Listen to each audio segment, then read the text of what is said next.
everybody, Jeff here, and I want to show you another game. This time I'm going to show you Dumpster Brawl from SolarFlare Games.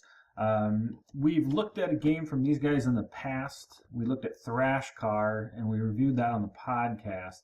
That was a successful Kickstarter and has since shipped, so now they're coming out with Dumpster Brawl, which is more of an all ages game, so it can be played with kids and family and all that stuff as well.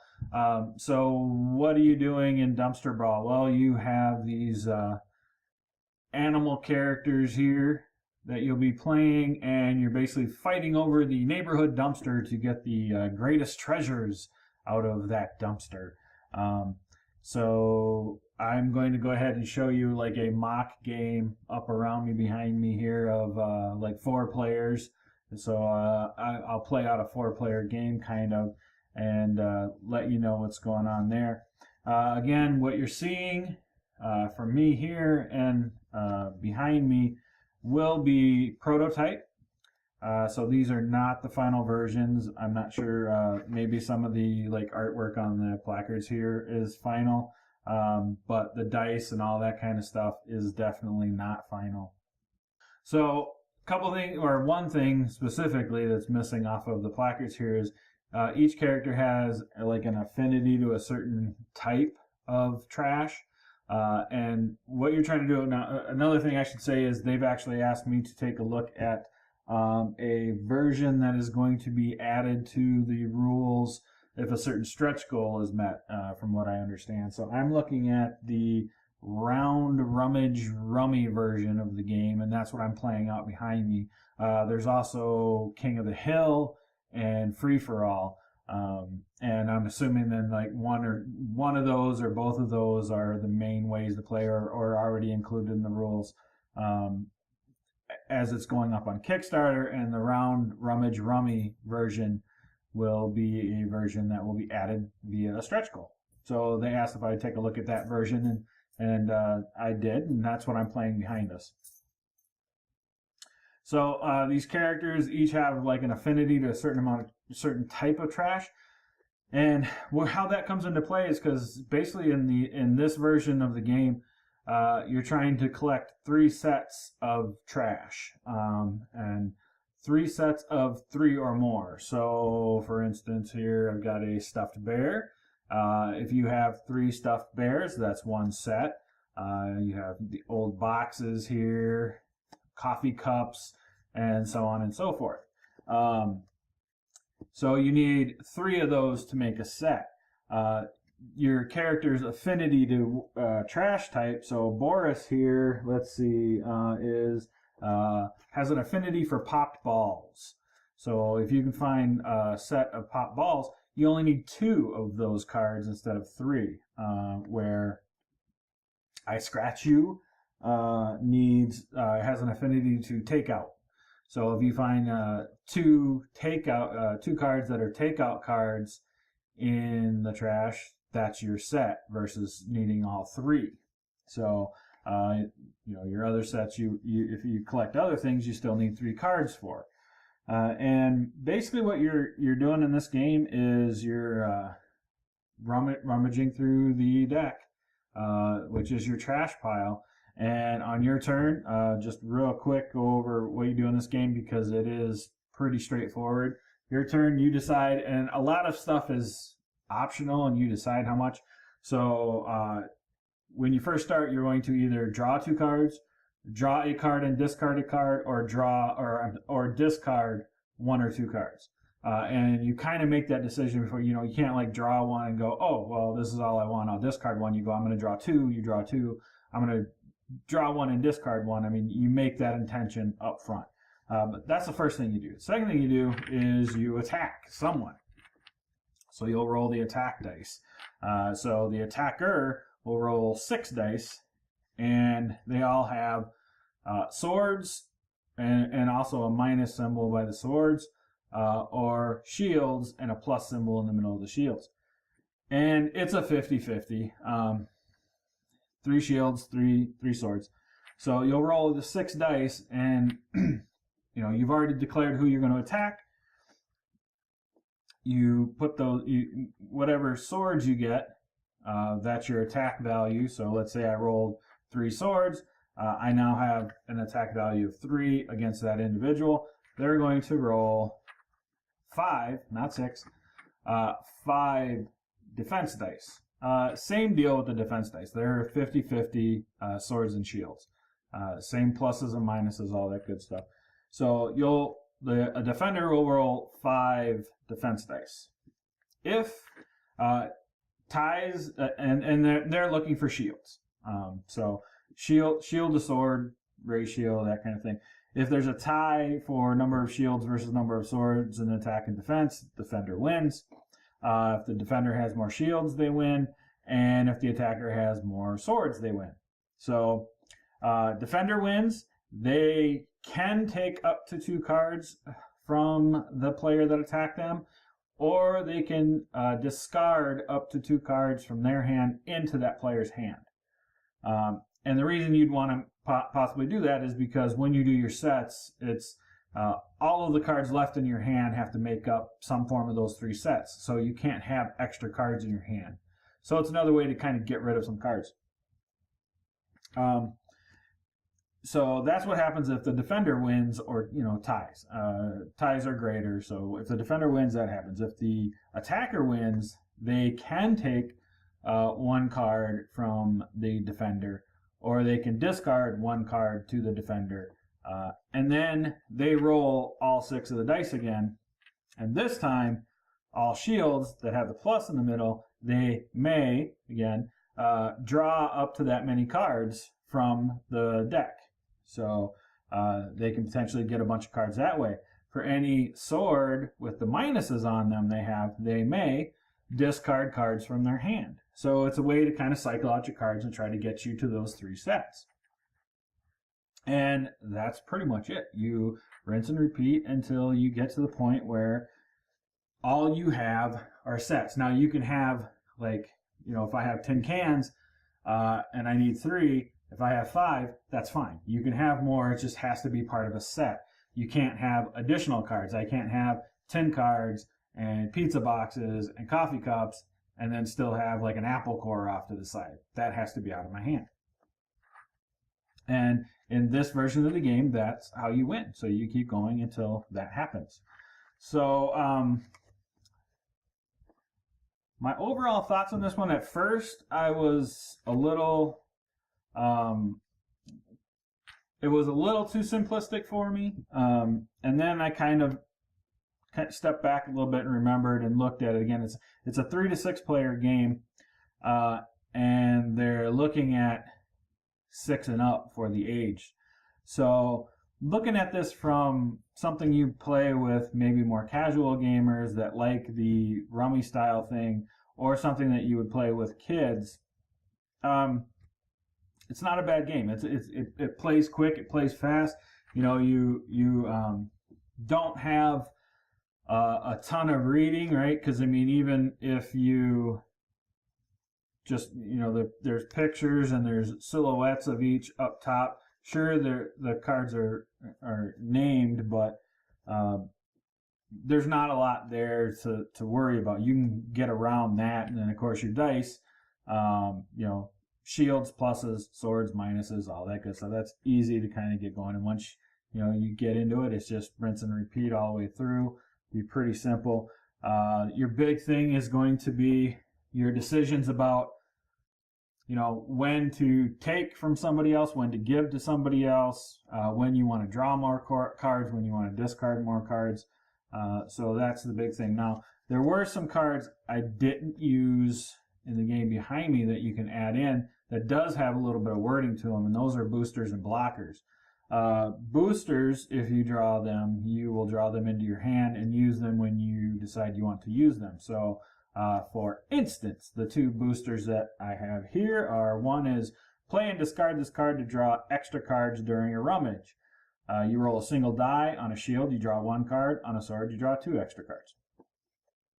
And then this one says play and discard this card after a roll to re-roll all your dice. And that's basically the 2 cards I have. So you can put those into the deck. And then blockers potentially stop you from taking trash. And if you use the blockers, you got to make sure you draw your cards one at a time, because if you draw the blocker, that potentially stops you. So the blockers are, this one is police. You have to do a check for 2, so you need 2 successes. You may, if you get the successes, you may draw 2 extra cards from the trash pile. If you fail, you discard 2 cards at random from your hand. This one says animal control. The successes is a 3, so you need 3 successes on the dice. You draw 1 extra card from your trash pile if you're successful. You discard 1 card from your hand at random if you fail that. So those are potential cards that you can add in. So if you do add those in, then there's a little bit of reading, not much. And again, if anybody that plays with kids, especially since the blockers, you have to reveal as soon as you do them, so you can help with that. Boosters are a little bit different because they go in your hand. You play them as you need them. So younger kids just need to kind of get used to those if you're going to use them. Again, that's optional. There's also some miscellaneous trash cards, which I didn't get, but that's another optional thing. And really, that's just another way to kind of mess with your hand a little bit. It's cards that you can kind of get in your hand that do nothing for you. They're pretty much dead weight. You can't make sets out of those type of cards, so you basically have to get rid of them. So yeah, and each character has the affinity. You can play up to 6 players. It's going to play pretty quick, and again, once it's pretty straightforward how you play. Hardcore gamers, I don't think this is going to appeal to hardcore gamers. Maybe if you have a all-around gaming group, this could make a decent, filler game while you're waiting for more people to play and to show up. But you got to have at least 3. So I know for us, like a lot of times, it's usually like 2 guys are there, maybe 3, and we're waiting on 1 or 2 extra people. So if you've got 3 people and you're hoping for a couple more people to show up, you could potentially break this out and get through it real quick. That is an option, but hardcore gamers, I don't think, are really going to flock to this one. It's all in the dice for the most part in collecting your sets. There's not a lot of mitigation to the dice except for that 1 booster card. That's the one thing I think that was a bit of a miss for me in this one. For the really casual and family style and kid style game, I like it. I think it works there. I think, again, it's got that card, at least the version that I spent the most time with has that, that rummy thing. So we've talked about it before. Megan and her family are huge card players. So something rummy-esque is very familiar to them, and you can probably play that a little bit more and get them to play something like that a bit more. But if there was a variant that had a little more strategy, a little more maybe of the different style, more booster cards or something like that, something that gave this deck more of a take that versus just here's my roll of the dice, here's your roll of the dice. That would be a huge plus to kind of maybe win it over to casual to medium gamers. Again, we've talked before, and we talked about it when we did the thrash card. There was just enough screw your neighbor stuff in that take that element that really put thrash car over the top for us. And I feel that's missing a little bit in this one, unless there are a lot more boosters that they just weren't able to send me. And that may very well be, because the rules that I read did say we recommend you put 2, you can put more. Well, I only have 2. So they may have others planned. If they do, that's awesome, and I'd love to see some more of those, because that would make the game a little bit, I think, for myself and like Jordan, if we sat down and not only are we rummaging through the trash to get our sets, but we're pulling these cards that we can mess with each other. Steal, stop you from rummaging, steal from your hand, just that event action card style stuff. And again, that all can be optional, like the boosters already are optional. So really, that's kind of my bottom line on this one.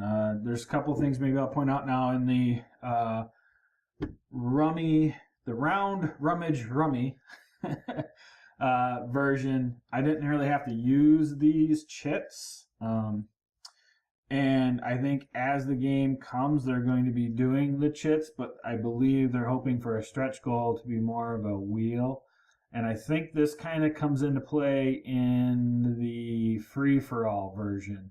I think you kind of choose, you have to secretly choose some stuff, and the base way to do it is to pick the proper chit and put it out and flip it over. Everybody will do that simultaneously. They want to go to the wheel thing, kind of like you see with like some of the attack wing and stuff like that, which is pretty cool. If they get to this, that's always a nice option. But for you to be able to choose your selection this way and reveal instead of having all the chits. So that's kind of cool. So that isn't involved. I think that's all the optional stuff I have.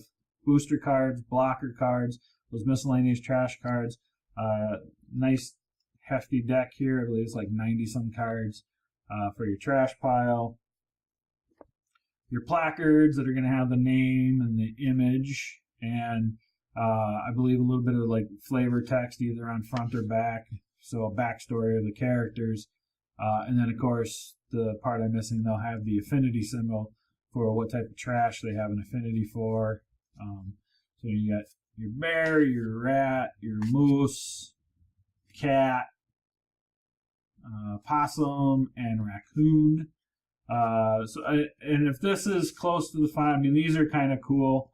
I like Rings of Hooligan here, the raccoon. I dig the art. I think it's kind of cool. And again, especially for appealing to the kids side of things. So, family and casual gamer, definitely. Filler game, maybe. Medium to hardcore gamer, medium possibly. It's questionable, I think, a little bit, unless there's extra boosters that I'm not sure of. Hardcore gamers, I really don't think so. This is not going to be something that a Euro player is going to want to pick up. For myself, though, somebody that plays a lot of different games and a lot of different things, I'm always looking for things I can play with Megan. I'm always looking for things that we can play when we have the nieces and nephews around. And this fits into that. But on a typical game night, probably not going to break it out. So there you go. That's kind of my overall initial impressions of Dumpster Brawl. Again, from SolarFlare Games. This, I believe, is a miniature version of the box art. The way it's going to look. So there's a look at the potential box art. Check it out. It sounds like something you're interested in. If you are looking for a more casual game, if you are looking for a family-friendly game, something that kids can pick up easily, not a whole lot of reading involved, all that good stuff. Throwing some dice around, and again, swords, shields, plus, minus, very simple stuff to check out and quickly know where you're at in the game. Then Dumpster Brawl is something you can check out. Again, I believe it's coming October 28th. So there you go. I am heading out for a while. I won't have a video until November, probably. So thanks for checking us out, and talk to you soon.